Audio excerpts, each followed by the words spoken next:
Have we been thinking about the running back depth chart all wrong? In the world full of podcasts, he's the undisputed heavyweight champion of hot takes, an Auburn sports homer, master of the boog, and message board legend. Get your buttons buttoned and your hats flattened because the Top Button Podcast is about to kick off. And you don't want to miss your courtside seat. Now, here's your host, Charlie Five.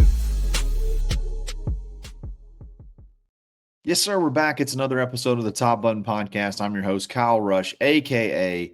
Charlie Five, and we're ready to get after it. Happy Monday. Hope everyone enjoyed the big game. The playoff committee got it wrong. It was a blowout in the blowout in the Super Bowl. The playoff committee must have gotten it wrong. Obviously, that was a joke because they don't use a committee, but it's just funny to talk about considering it's the best league in the world, and you have a complete and utter blowout in the world championship. But it happens. Sometimes it just happens. But we're not going to talk about that today. We're going to talk about running backs. Have we been thinking about this running back quote unquote battle in the spring all wrong? Have we been looking at the running back position in general a little bit different from maybe some of the bigger players in college football? We'll break all that down and get into it in just a second. But before we do that, we got to give a shout out to Uncle Keith's Red Sauce. Go to UncleKeith'sRedSauce.com. Use coupon code TheBarn25 to take 25% off your order. Look, if you live in the Auburn area, you just about can't go into a store and not find this stuff. You can find it even at Ace Hardware, Publix, Kroger, all the local grocery stores in town.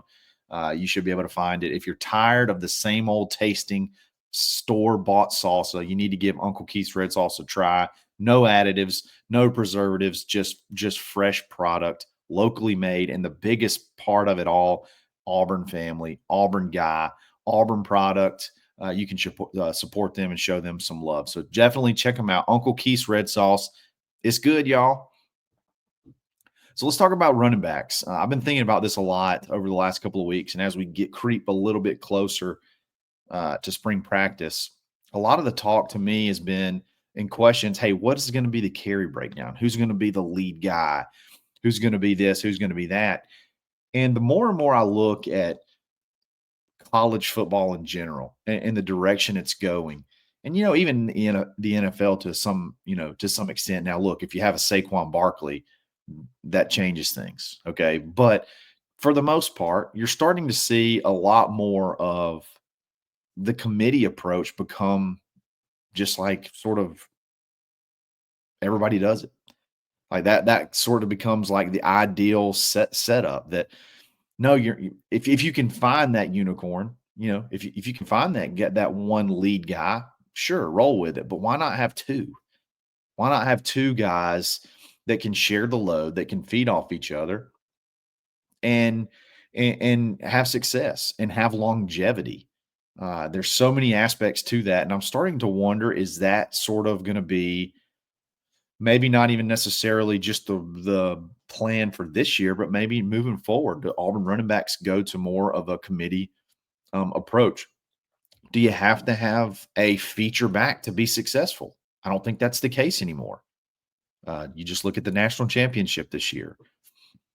Ohio State had Quinshon Judkins and Travion Henderson. There's only 50 carries difference between those two guys, and they beat the crap out of everybody. 50 carries difference over 16 games. That's 3 carries a game. And they had very similar yardage, very similar touchdowns. They were just dominant on offense. Now, they obviously had a lot of other pieces, but from the running game perspective, I mean, both of them went over 1,000 yards. It can be done for sure.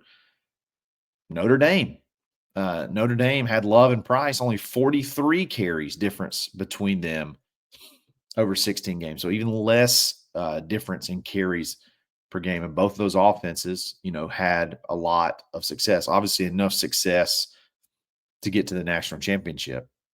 Is it even really ideal anymore to have just one guy that you pound? I can think of a number of different reasons, but from a management standpoint, I don't remember the exact player.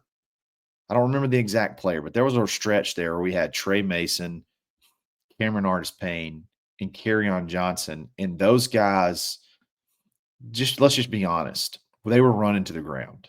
Like, they went into the NFL with a ton of mileage. Trey Mason in particular, and then obviously Kerryon Johnson, to where there was just nobody behind him, and you basically just ran him until he got injured. I think he got injured in the Alabama game, and he was dinged up in the SEC championship, and it really kind of hindered your whole offense. But I say all that to say, I feel like I remember a recruit in particular where it was coming down between Auburn and someone else, and he felt like he, didn't want to have 30 carries a game. He wanted to be, have a little bit of fresh legs left when he got to the NFL. I'm wondering almost if having that one guy that gets just a ton of carries is even really desirable anymore. Georgia, that's another one. Georgia's been this way for quite a while too. You got to go all the way back to 2020 to find a guy at Georgia that had just the vast amount of carries. They've sort of been sort of a 1-2 punch for 4 or 5 years now. I'm just wondering if if instead of this being a true running back battle, is it going to be a 1 versus 2 versus 3, trying to find that elite, that number one guy? I'm wondering, is it going to be less about that and more about which 2 out of the 3 are going to be your 1-2 punch? Which 2 out of the 3 are going to be the guys that you lean on in the running game? Which 2 out of the 3 are you going to sort of turn it over to and build the offense around? I wonder if it's going to be almost that a little bit more this year, this spring, instead of just like your position battle. I think about it also from a roster management perspective, not perception, perspective. How hard is it to keep guys now if they're not playing? Now, I'm not saying that you build your whole team and your mindset and your offense around the fact that, you're worried that you're going to lose somebody. So in other words, you're not always thinking in the back of your mind, we have to build everything. We have to build everything around the fact that we want to try to keep everybody, even if that lends something negative or that hinders you. I don't think that's necessarily the case. But it's got to be a little bit in the back of your mind, hey, instead of hey, let's find one guy and give him 25 carries a game. What if we just go out and find 2 that will be cool with getting 12 to 13 carries a game each? They know that they're going to be fresh when they go in. They know they're not going to have a ton of miles on them when they get to the NFL. It's something that you can sell as well. I don't know. I'm wondering if that's maybe a little bit more of what we'll see out of this running back room this year and maybe moving forward. Durrell Robinson, to me, is really the wild card here. Durrell Robinson's really the wild card here because the other 2 guys have a lot of similarities in their game. They both have really good explosion. Damari is a little bit more patient of a runner and a little bit better, I think, better vision at this point in time. But he's more of a be patient and then explode. And Cobb is more of an explode right off the bat. Like he's going full speed right off the bat. That may be something he needs to work on a little bit more. But they both seemingly, catch balls out of the backfield pretty well. And they have similar top end speed, similar size. There's just not a lot of difference between the 2. You look at their whole game from top to bottom, they're very similar. And then you got Durrell Robinson, who's 6'1", over 6 foot, over 200 pounds. Maybe not necessarily the biggest burner out of the 3. Probably a little bit more physical out of the 3. Completely different style of running back. Where does this guy fit in? Unfortunately, hopefully he's going to be full speed by the time spring rolls around. I mean, we got a month. So, I mean, March 17th is when spring starts. I mean, we got a little bit over a month, but he's in a boot at the moment.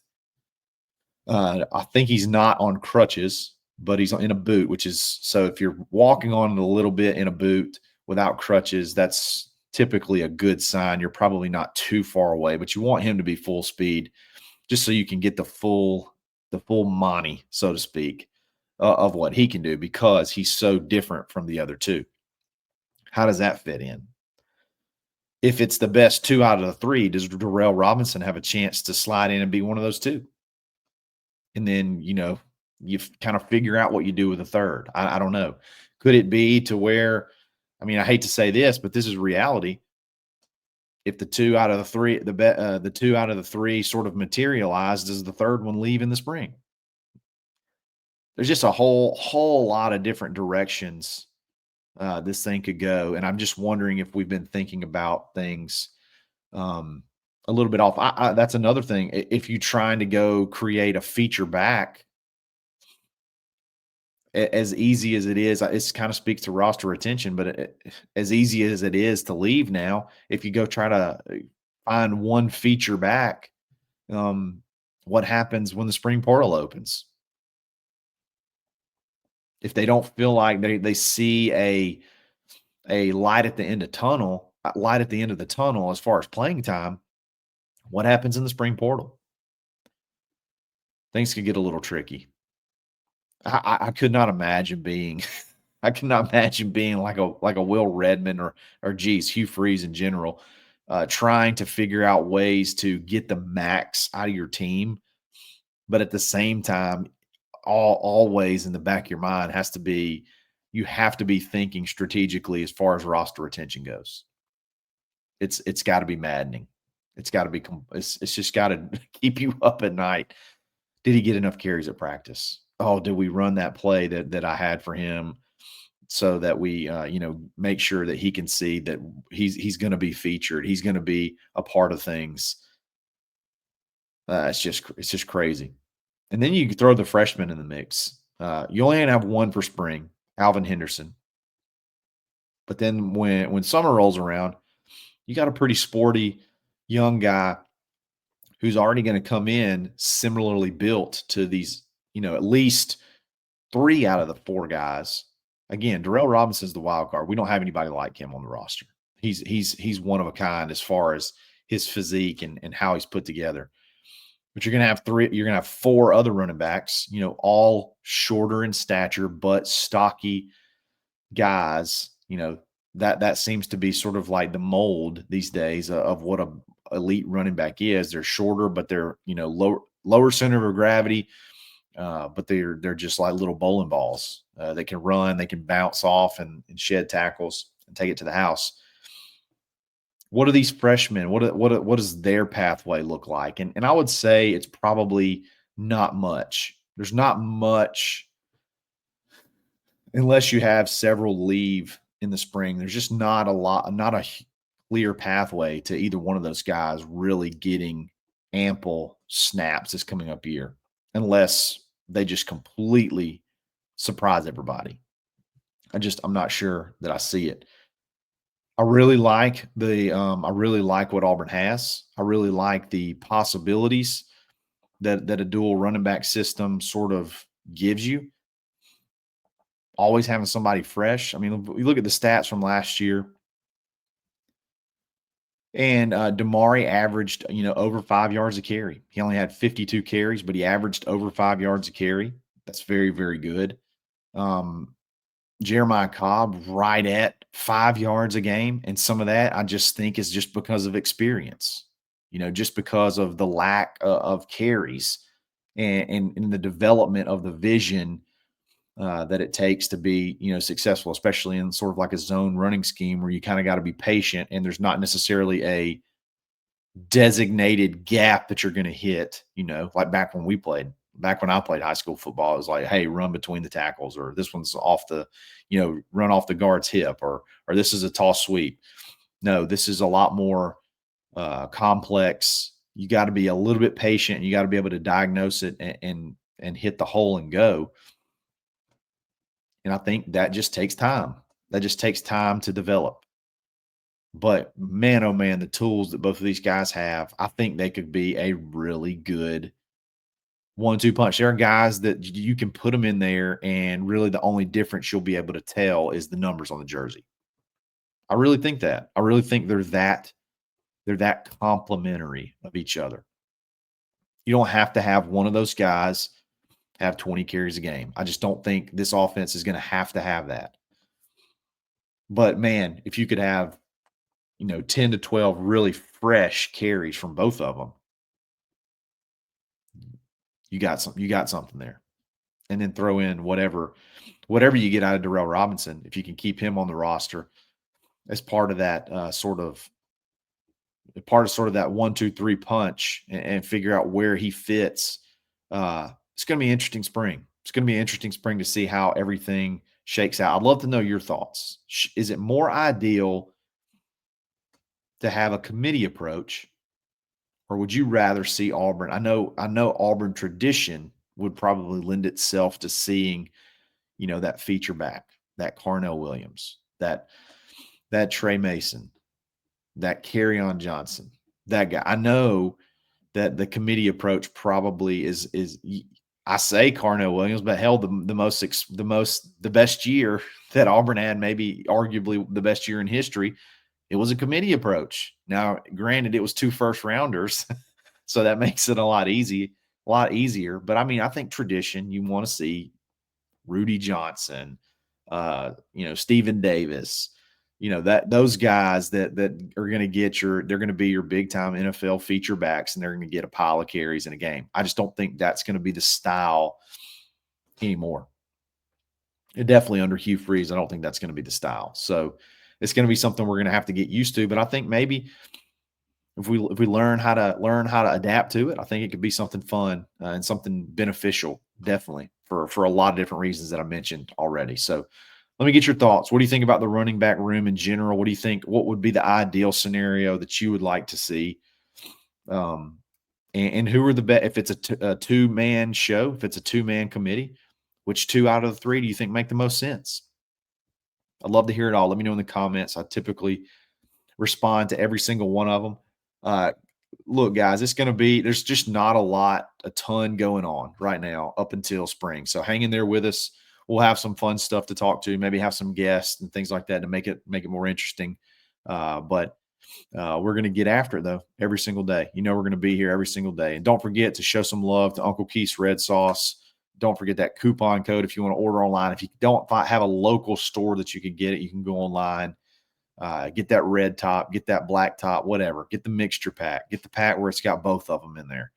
So you can try a little mild, try a little spicy. But don't forget the coupon code, the Barn25, to take 25% off. And then don't forget about the barnauburn.com. We're still running $25 off your annual membership, all of 2025. So I really appreciate it. If you like this video, like it. If you like this channel, subscribe to it. Follow me on Twitter, _Charlie_5. We're going to be back every single day. It's another episode of the Top Button Podcast. Stay buttoned. Thanks for listening, and drive home safely.